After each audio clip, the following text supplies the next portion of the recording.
are Commissioners Brooks and Matari. Commissioner Duncan is excused. I'm going to call this meeting to order. Chairman's opening remarks. We are doing a couple of public hearings today, but I don't think we need to say anything. I want to poll for conflicts of interest. No. None here. Okay, let's move into our public hearing. The first one is ORA 24-0007, Family and Utility Division of Land. This is an action item, and Director David Callahan. Thank you, Commissioners. Good morning, everyone. This first item is a housekeeping measure, if you will, in that it clarifies that family exemptions can apply both to platted and unplatted property. If you'll recall, we discussed this briefly with you before, so this really just implements what you have suggested to us you would like to have. The other piece we included, just for the sake of efficiency, I've got on the screen right now, is a clarification that it's possible to divide land off to both private and public utilities. Right now, the code obviously only says public utilities. We think it makes common sense to allow it for private utilities also, and in fact, we actually had that situation recently where a private utility wanted to be able to utilize this exemption but could not. So that's why it's included.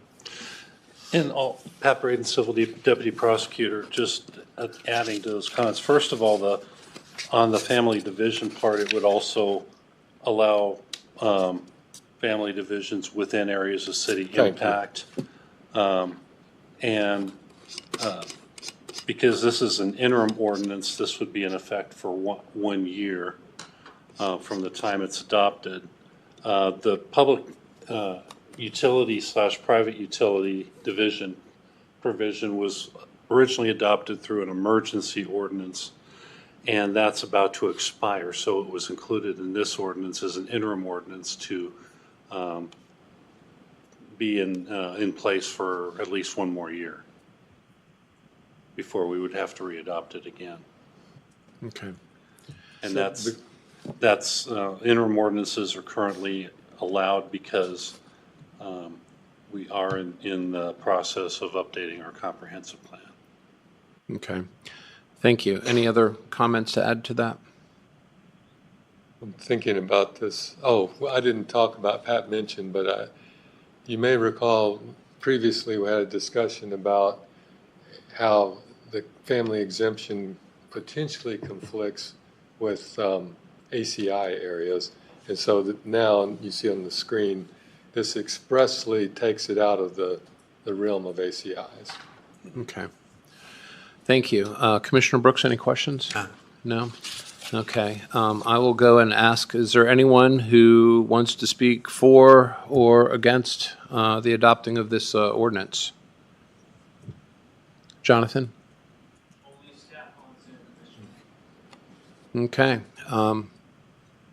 I will take a motion to end testimony, public testimony. I move that we end public testimony. I second the motion. Bill Brooks. Aye. Chair Pro Tem Matari. Aye. Okay, Commissioner Brooks, what do you think? I don't think it's a big issue of a lot of controversy. I would support it. Okay, well, I feel the same. So I'll take a motion. I move that we approve ORA 24-0007, Family and Utility Division of Land. I second. Bill Brooks. Aye. Chair Pro Tem Matari. Aye. Motion passes. Next up is ORA 24-0008. This is ag buildings and group homes. Again, another action item. Director David Callahan, please. Thank you, Commissioners. Again, this is, in my view, another housekeeping measure. If you look on the screen, we've highlighted the first change. The reason we're requesting this amendment is what you see on the screen can never actually occur. It's just basically a mistake in the first writing of this language. Because the reason it can't occur is that it's saying that at the time of application, the building's being assessed as an agricultural building. Well, the whole logic here is we're exempting buildings from a building permit, so the presumption is it's not there. Okay, thank you. The second part of this is completely unrelated to agricultural buildings. It has to do with group homes, and that's the part you see on the screen here. The reason this amendment is necessary is our current regulations, in my view, conflict with federal law, because federal law expressly allows for group homes to be residential. And right now, our regulations require a group home to actually meet the IBC, the International Building Code, which is a more involved code and more involved regulations. So this puts things back where they should be, in my view.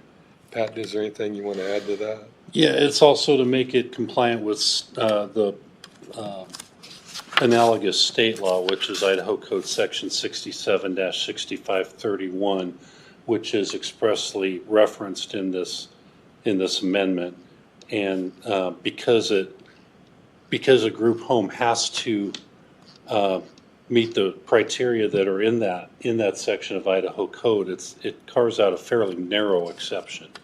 Basically, instead of a group home of 5 or fewer people being able to opt into the International Residential Code, it makes it to where a group home of 8 people plus up to 2 staff living in the residence can opt into the International Residential Code, and that maintains compliance with Section 67-6531.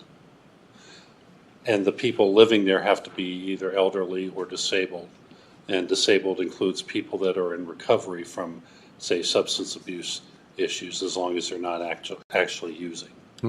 So. Okay, thank you. Anything else? Very last sections on the screen, I neglected to mention, we're clarifying what an agricultural building is and how it works. Yeah, that's in the definition of The the definition. IRC. And again, that's really just a housekeeping measure, in my view. Right, and it makes the definition of agricultural building identical between the IBC and the IRC. Okay. Thank you. Commissioner Brooks, any questions? No questions. No? Anyone in the public who would like to speak for or against this ordinance? Anybody online?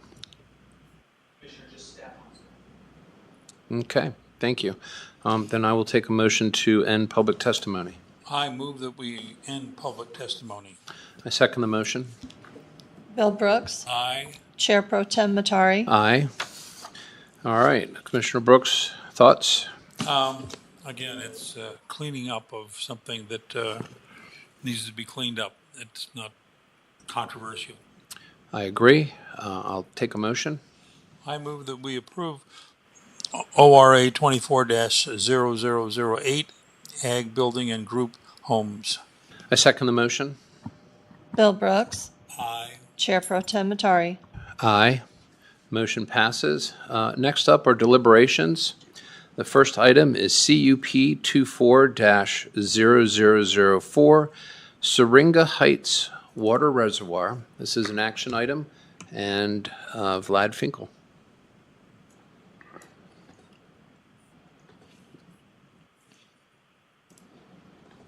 Good morning, Commissioners. Good morning, Commissioners. For the record, Vlad Finkel with Kootenai County Community Development. Staff has prepared a presentation on this matter.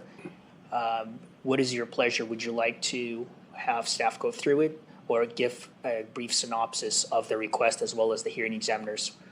Commissioner Brooks? I'm sorry.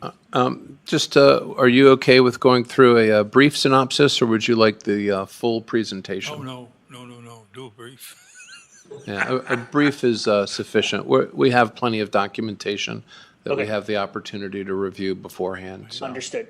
So the request is for the expansion of an existing non-conforming facility. The applicants are requesting to improve an existing water system that serves the Syringa Heights neighborhood. Currently, the water system serves 79 residences. The intent is to modify the existing non-conforming use of the site that's located at near the intersection or the interchange of Mullen Train Road and I-90 on a quarter-acre parcel of land from an existing water tower to an additional water tower on site with the improvements to the existing one as well. So once the facility is completely constructed, it will serve as many as 121 residents of that community. The staff solicited comments from various agencies with jurisdiction, and we got support from all the agencies. Here are some of the simulations of what the facility will look like once it's completely constructed. The applicant is also proposing to build landscaping around the towers. Obviously, it's not going to block the view of it, but it's going to provide for some landscaping and aesthetics around the towers once they're fully constructed. As I stated, there were really no comments in opposition of the request. Idaho Department of Water Resources and DEQ are in support of this request. The applicant has all the water rights that are necessary. There may be an additional review of the water rights, but at this time, there were no concerns raised by any of the local agencies with jurisdiction. We only received one comment in opposition of the request. That individual did not attend the hearing, but they submitted a written comment with concerns regarding access, which staff has no control over, and we have no provisions in the code that stipulate specific standard requirements for a conditional use permit of such nature. We believe that this is appropriate, it's beneficial for the community, and we support the applicant's request as long as they comply with the recommendations and requirements of those agencies. The hearing examiner heard this request on September 19th and subsequently submitted a recommendation of approval as well. Thank you. Questions, Commissioner Brooks? No questions. I don't have any questions. Thank you. It's deliberations. Your thoughts? We ought to approve it. I agree. I'll take a motion. I move that we approve CUP 24-0004 Syringa Heights Water Reservoir. I second the motion. Bill Brooks. Aye. Chair Pro Tem Matari. Aye. Motion passes. Next up is CUP 23-0015 Flying Arrow Ranch, and Vlad Finkel again.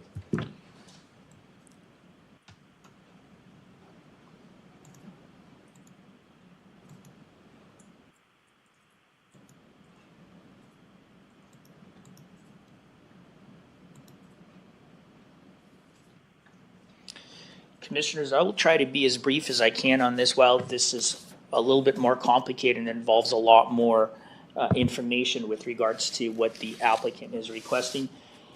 This is a request by Ashley Foundation to establish a privately owned recreational facility called Flying Arrow Ranch. The property is quite large. The applicants own close to 355 acres of land, but they won't want to utilize only a portion of their property north of Highway 97, which is approximately 238 acres and consisting of 3 adjoining parcels of land. The property is located near Moscow Bay and just west of Beauty Bay, with direct access from Highway 97, Albion Road, and other private roads, Aripa and Moscow Bay roads. Here's an overview of the Google overlay. The property has 2 different zoning designations. It has restricted residential on the northern portion of it, close to Coeur d'Alene Lake, and then rural zoning next to Highway 97. It also has 2 different comp plan designations, shoreline and country. And the applicant wants to establish the facility to create outdoor experiences for groups such as Special Olympics, veteran groups, and police and fire groups, among others. The facility will consist of various outdoor uses: open air gazebo, open air pavilion, picnic tables, and other barbecue facilities. There will also be 10 campsites, playground, parking area, and hiking trails. And most of the activity will occur on the northern portion of the property. Some of the improvements have already been placed on site, and I will show photos of that as well. But they are proposing like an RV campsite, park style type of development, as well as a large open air pavilion and a gazebo. They will be proposing and constructing parking sufficient with the requirements of building code based on the size of the proposed structures on the property. These are some of the photos of the property in question. It looks like the gazebo and some of the picnic areas have been constructed, and we understand that there has been some use of the site associated with what is being proposed. We have asked the applicants to stop all activities on the property until the board officially approves it. But it looks like this is this is a very nice site for the proposed facility. Through the agency comment period, pretty much all of the agencies were on board. We did get some comments from Department of Environmental Quality that the applicant will have to address with regards to provision of potable and non-potable water. We understand that the applicant is currently working with the state agency to address their concerns. We do have a condition of approval in the staff report that addresses that need to have appropriate review and evaluation by DEQ. The applicant will also need to execute an access easement over a private road, Moscow Bay Road, that is located on an adjoining parcel of land just east of the subject property. The applicant has stated that they believe they have a prescriptive easement over said parcel. However, they did not provide any documentation that would confirm that, and the prescriptive easement is confirmed by a judge in a court of law that they have the prescriptive right to utilize that parcel of land. The applicant understands that, and they have to have that easement executed prior to commencement of any operations on site. The adjoining neighbor has agreed to grant them access easement. In fact, when we went through the public comment period, we received an overwhelming support of this type of facility because A, it's going to be a huge asset to the community, will provide for outdoor recreational activities, and B, it will preserve the site in its natural state without any more intense development such as subdivisions or conditional use permits to construct permanent structures that may be allowed in either a restricted residential or rural zones. We find that the proposal meets the goals and policies of the comprehensive plan as it relates to shoreline designation as well as country designation.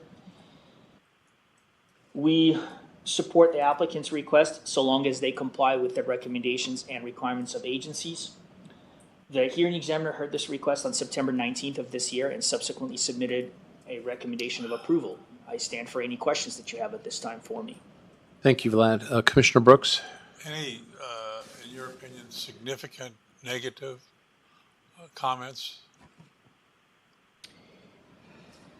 I don't believe we received any from public agencies or the community. The community. No.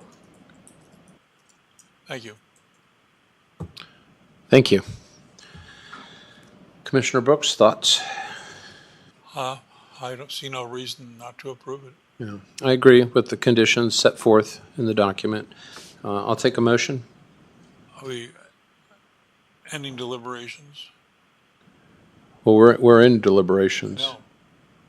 So I move that we end deliberations. Oh.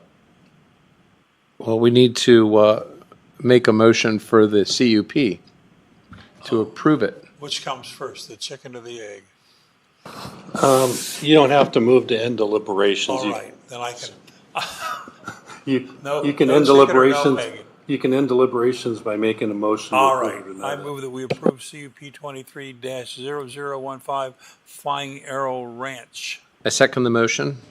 Bill Brooks, Aye. Chair Pro Tem Matari. Aye. Motion passes. Next up are business. We have no business items. 10:20, meeting is adjourned. Thank you all.